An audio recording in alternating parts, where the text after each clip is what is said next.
वज़ीर-ए-आज़म पाकिस्तान इमरान खान की ज़ेर सदारत वफाकी काबीना का इजलास आज होगा। इस बारे में आपको बताएं कि इजलास का आज का एजेंडा 13 निकात पर मुश्तमिल है।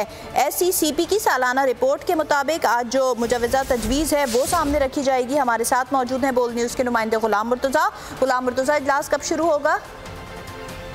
जी, इजलास 11:30 बजे आज PM सेक्रेटेरिएट में होगा।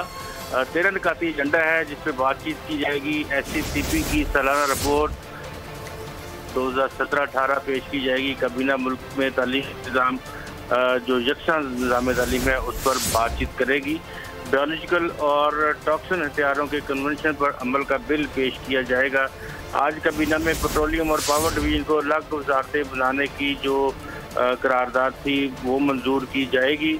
इसके साथ साथ वर्कर्स रिक्रूटमेंट से मुतल्लिक पाकिस्तान सऊदी अरब के दरमियान जो मुआहदा है उसकी मंजूरी काबीना देगी। काबीना इकबाल अकेडमी लाहौर की गवर्निंग बॉडी जो है उसमें खजानची की मंजूरी भी देगी। इसके साथ साथ आज काबीना में बातचीत की जाएगी जो टैक्स एमनेस्टी स्कीम 2019 है उसके ऊपर भी, और इसके साथ साथ बजट के जो खदोखाल हैं उन पर भी। गुलाम मुर्तज़ा इस बारे में अपडेट हासिल करते रहेंगे। फिलहाल के लिए बहुत शुक्रिया।